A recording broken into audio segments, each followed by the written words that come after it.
Assalamualaikum warahmatullahi wabarakatuh. Apa kabar saudara-saudaraku? Semoga senantiasa sehat, bahagia bersama keluarga.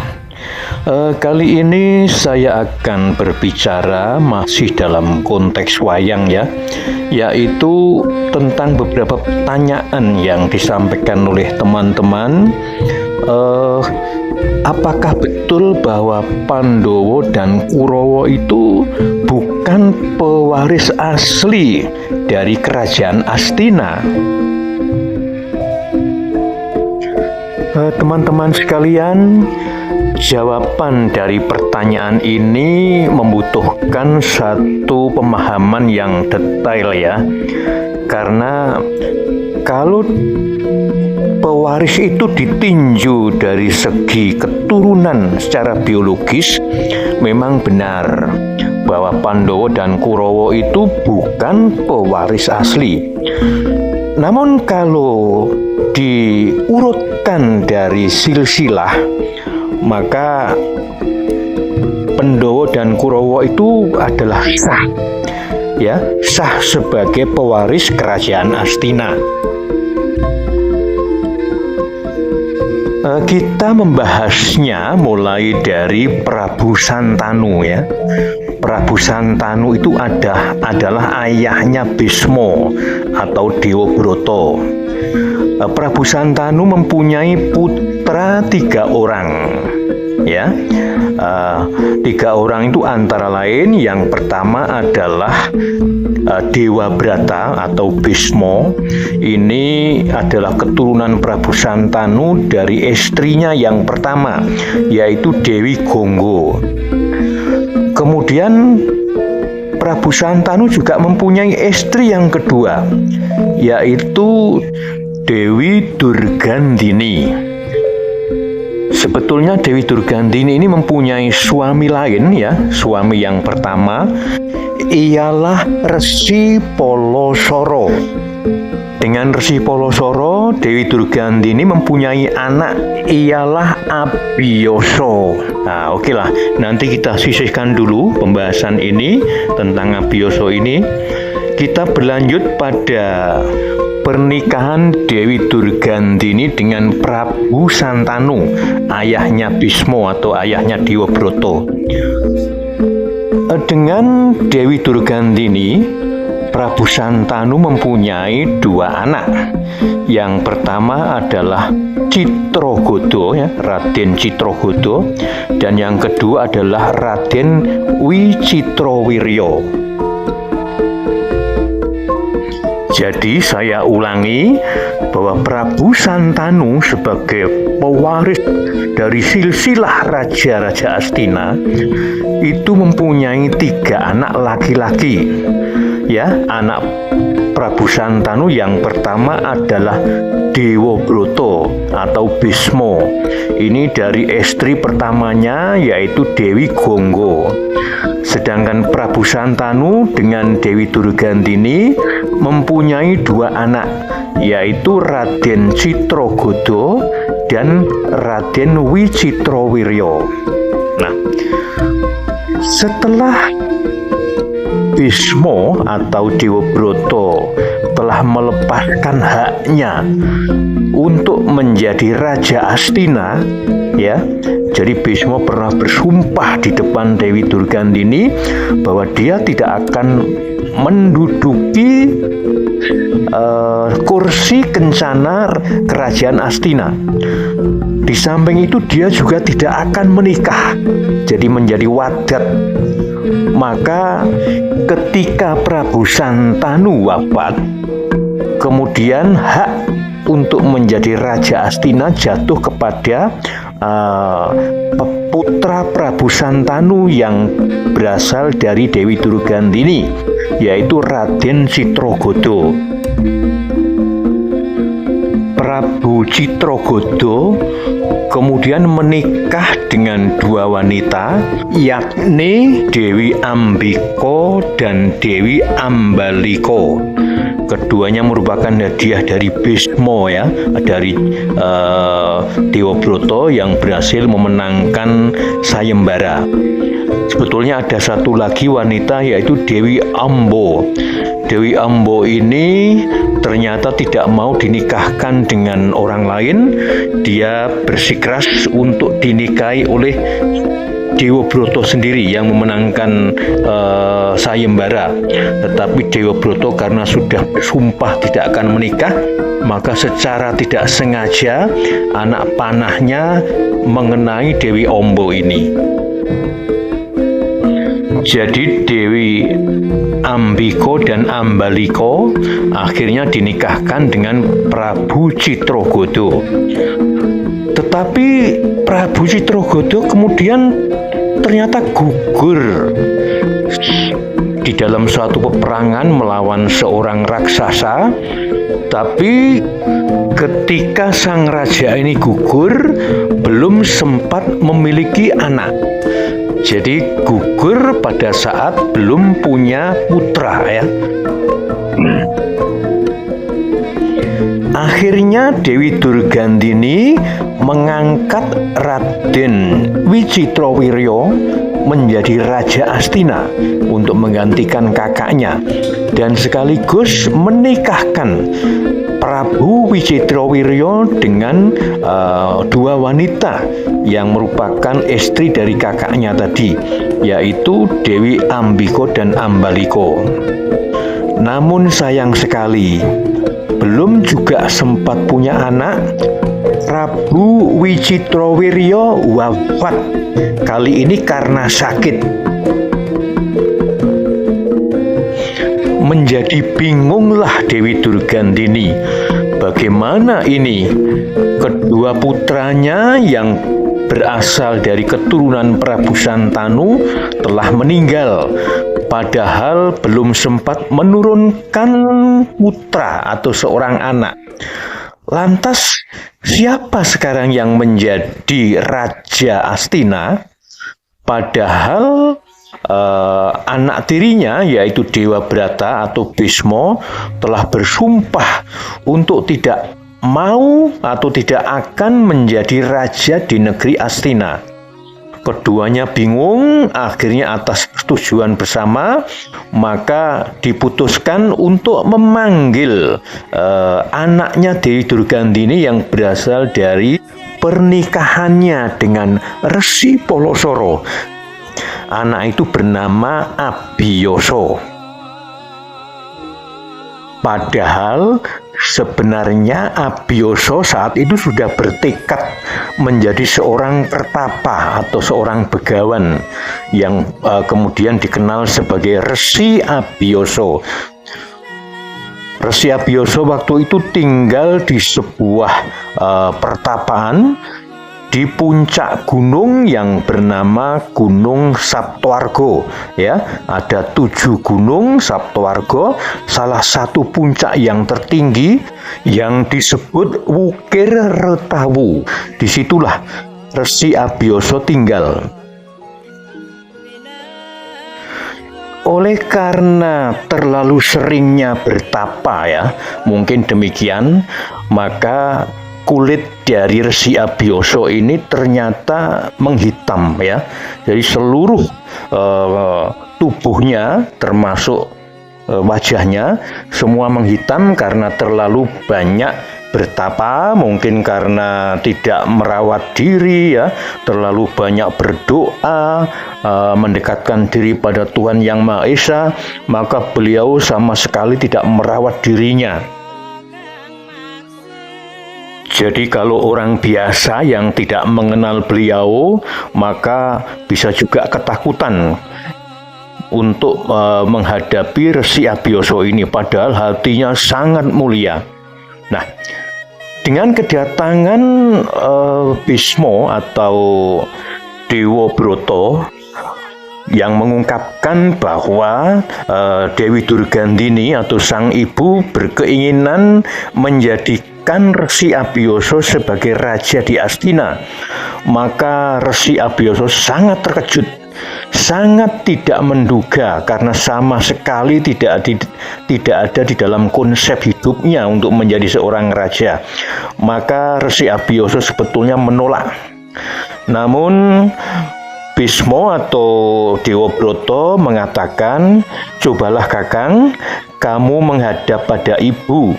Karena saya hanya seorang utusan, tidak berhak menerima penolakan panjenengan. Maka ayo tak derekno, saya dampingi menghadap Ibu Durgandini." Maka akhirnya Resi Abiyasa bersedia datang untuk menghadap pada sang ibu. Jadi bersedia datangnya itu untuk menghadap sang ibu, bukan bersedia datang untuk menjadi raja. Setelah kemudian Resi Abiyasa bertemu dengan ibunya, yaitu Dewi Durgandini di istana kerajaan Astina, maka Abiyasa disambut dengan tangisan seorang ibu, yaitu Dewi Durgandini, yang merasa bahwa nasibnya tergantung pada Tuhan melalui Resi Abiyasa, melalui anaknya. Begitulah saudara-saudaraku, setelah dibujuk beberapa kali Resi Abiyasa tetap tidak mau menjadi raja, maka tangisan sang ibu, yaitu Dewi Durgandini, semakin menjadi-jadi. Dan dalam pada itu Resi Bisma atau Dewabrata kemudian membantu ibunya, membantu Durgandini untuk membujuk Resi Abiyasa agar mau menjadi raja di Astina. Nah, saudara-saudaraku, tangisan seorang ibu ibarat tangisan Tuhan. Sebagai seorang resi yang patuh terhadap ibunya, maka Resi Abiyasa pun terpaksa mau menerima sebagai raja di Astina bergelar Prabu Kresna Dipoyono. Kresna Dipoyono. Kresna itu ya disebut Kresna karena kebetulan tubuhnya hitam, ya, kulitnya menghitam. Kemudian Dipo itu artinya cahaya di dalam bahasa Jawa itu ya. Lalu Yono itu adalah seorang lelaki Jawa atau kesatria Jawa. Jadi Kresna Dipoyono adalah seorang kesatria Jawa yang berkulit hitam tetapi menjadi cahaya bagi semua orang. Nah, itulah saudara-saudaraku, takdir ya.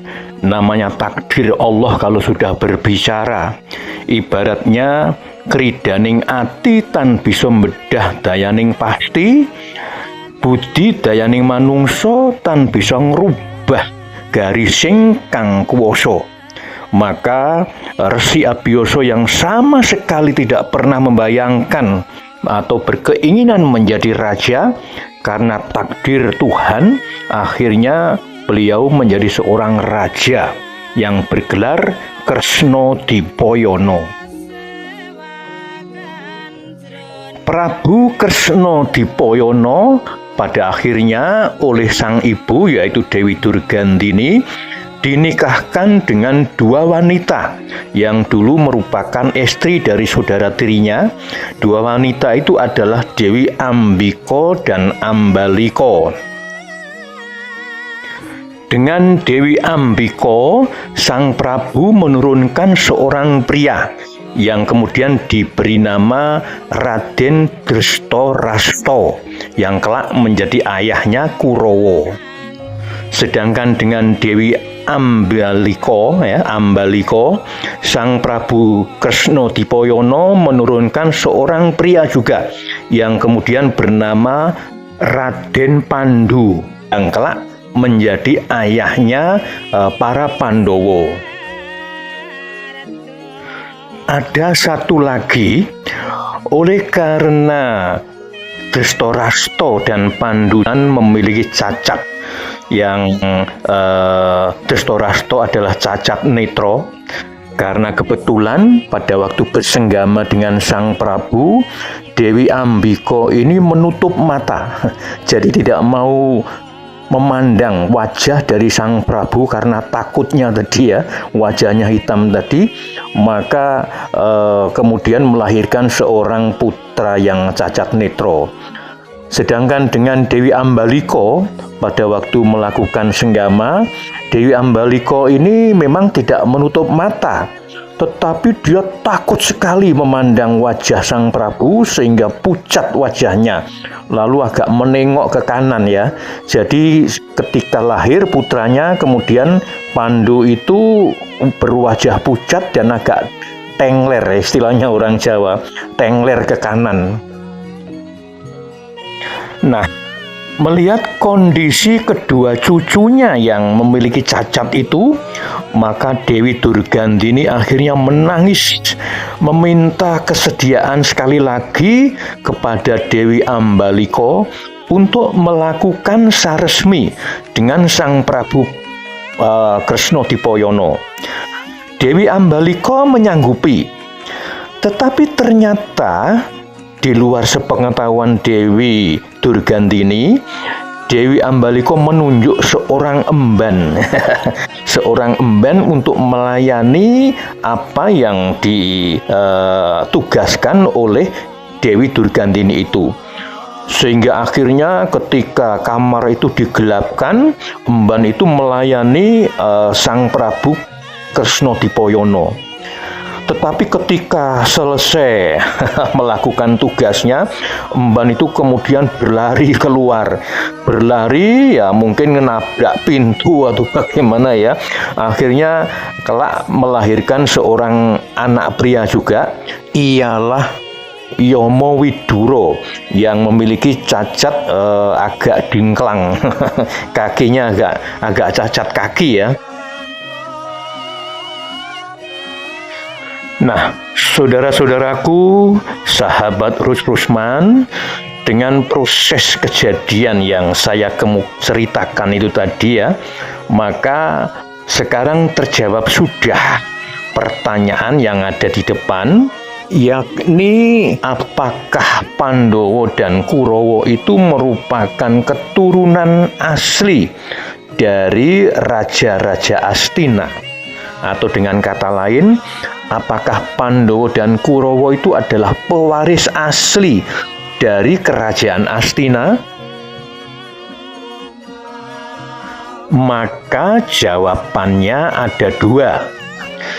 Yang pertama, secara biologis ya, secara biologis Pandowo dan Kurowo itu bukan pewaris sah.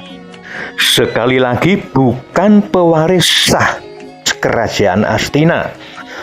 Oleh karena Pandowo dan Kurowo itu adalah putra dari Raden Pandu dan Raden Drestarasta.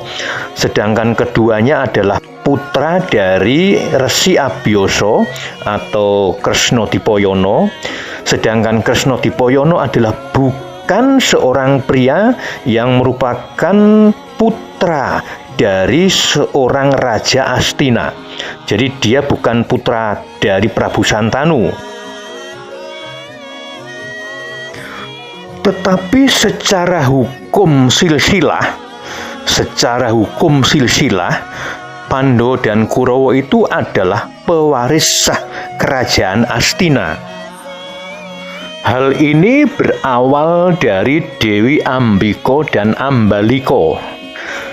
Jadi ketika Prabu Citragoda dan Wicitrawirya itu meninggal dalam kondisi tidak punya putra, maka kemudian hak waris tahta kerajaan Astina adalah jatuh pada istrinya ya. Jatuh pada istrinya. Siapa istrinya? Permaisurinya keduanya adalah Dewi Ambiko dan Ambaliko. Maka kemudian ketika Dewi Ambiko menurunkan Raden Drestarasta ya, ayahnya Kurowo, kemudian Dewi Ambaliko menurunkan Raden Pandu, ayahnya Pandowo, maka dengan demikian keturunan Pandu dan Drestarasta itu secara otomatis juga memiliki hak waris atas tahta kerajaan Astina.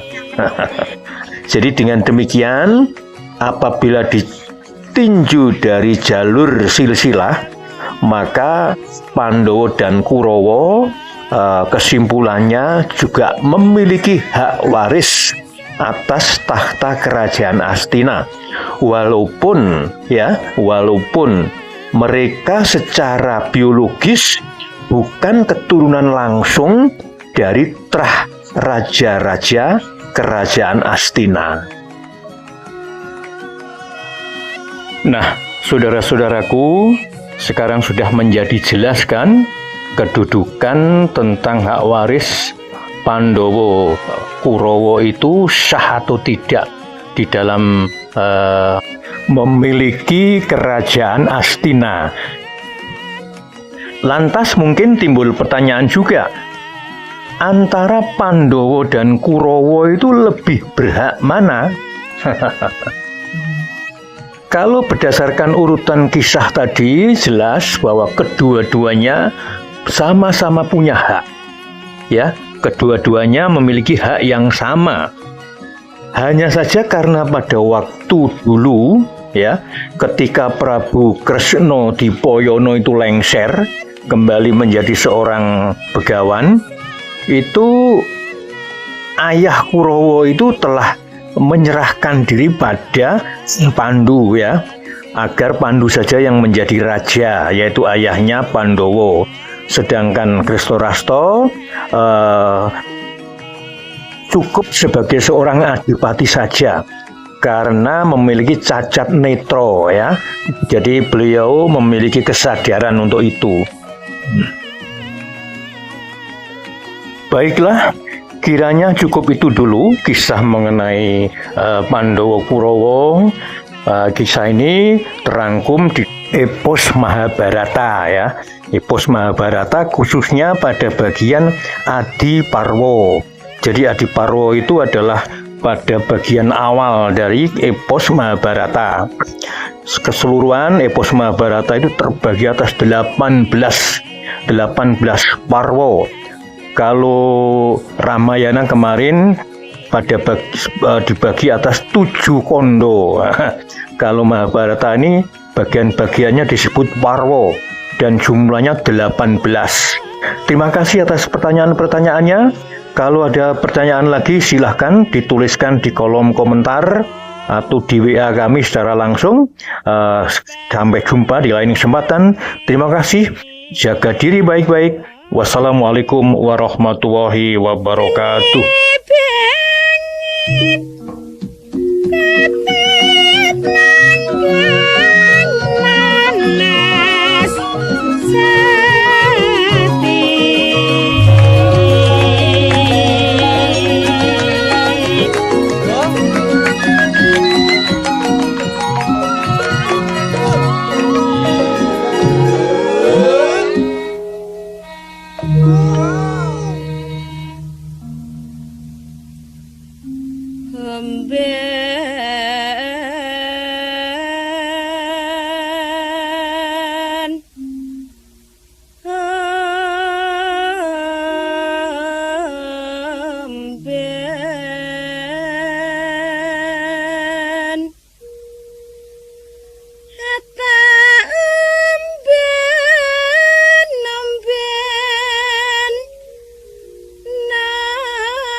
Tute kuwi kata ombe